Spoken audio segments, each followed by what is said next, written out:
Chapter 7, Mishnah 5. The Mishnah lists more cases where the thief is exempt from the fourfold or fivefold payment.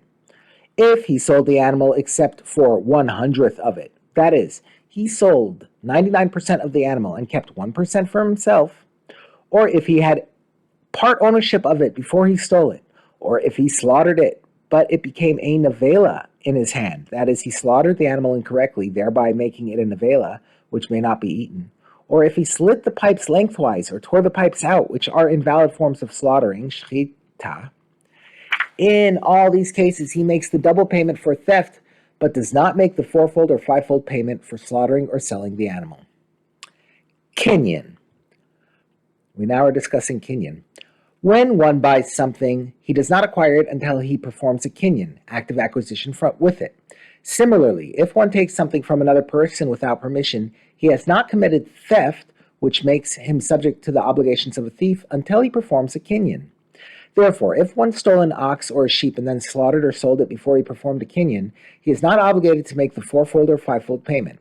There are several types of kinyanim, acts of acquisition, that can be performed with an animal. One is the simple act of pulling the animal, which is called meshicha, pulling. However, in order to be effective, meshicha must be done outside the property of the owner.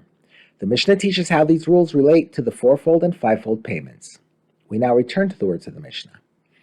If he stole the animal when it was inside the owner's property and slaughtered or sold it outside the owner's property, or if he stole the animal when it was outside the owner's property and slaughtered or sold it inside the owner's property, or if he stole the animal and slaughtered or sold it outside the owner's property, he makes the fourfold or fivefold payment, since in all these cases he must have pulled the animal at least a short distance when it was already outside the owner's property.